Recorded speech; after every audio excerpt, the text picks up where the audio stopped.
Welcome back sa recap ng Epic of Time.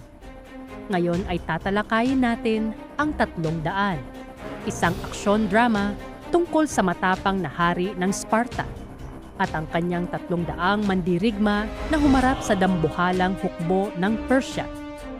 Tara, simulan na natin. Nagsimula ang pelikula sa isang boses sa ibabaw tungkol sa pagpapalaki ng mga batang Spartan.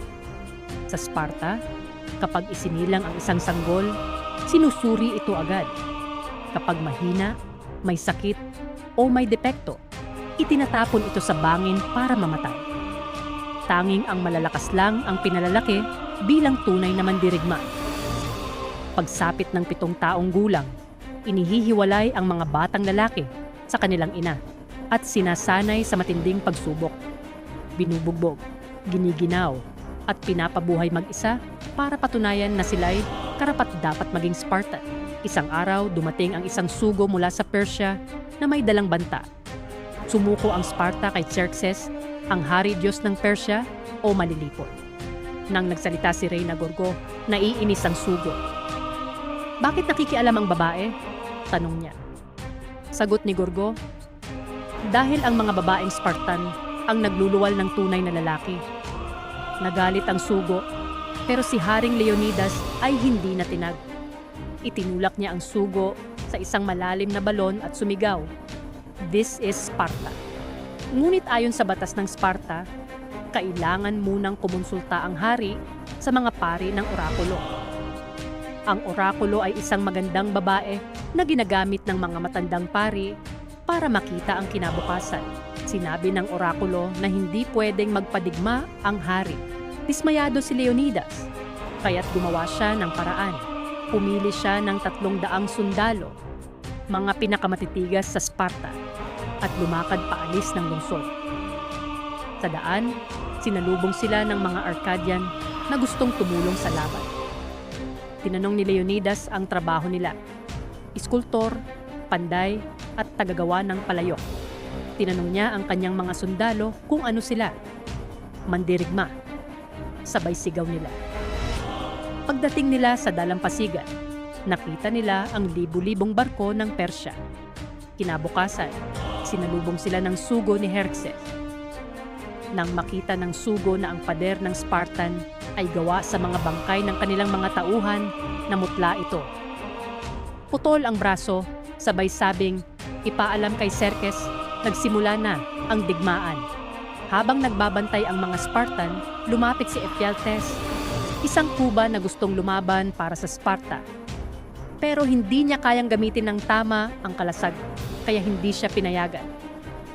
Dahil dito, nagtampo siya at nagtaksil. Ang unang labanan ay brutal. Pinagsama-sama ng mga Spartan ang lakas nila sa isang masikip na daan at tinalo ang mga Persyano. Sumunod ay libu-libong palaso na parang itim na ulap sa langit.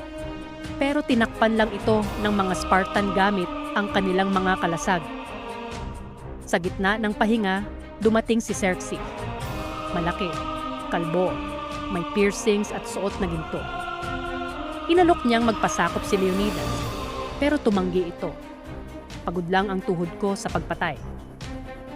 Ipinadala ni Xerxes ang kanyang mga immortal, mga halimaw na mandirigma, ngunit nalupig din sila ng mga Spartan.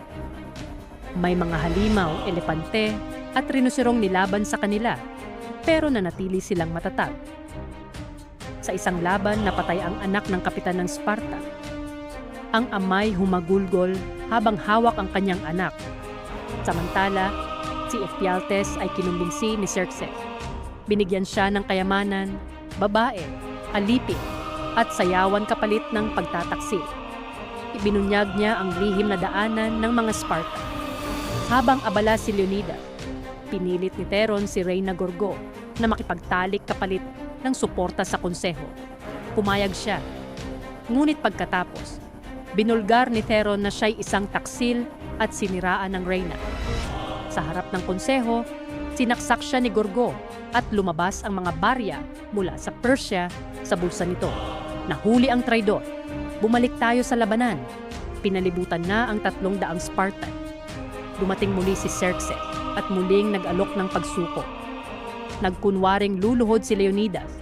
Pero ginamit lang ito para makapaghagis ng sibat. Tinamaan si Xerxes sa pisngi. Isa-isa nang napatay ang mga Spartan. Sa huli, sinabi ng isang mandirigma, "Karangalan kong mamatay sa iyong tabi." Sagot ni Leonidas, "Karangalan kong mabuhay sa tabi mo." Tinamaan ng milyong palaso si Leonidas at ang kanyang hukbo. Namatay silang lahat.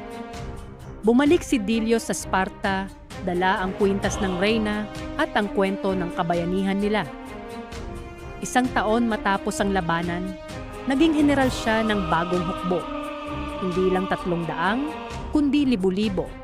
Handang ipagpatuloy ang laban para sa kalayaan ng Greece. Salamat sa panunood.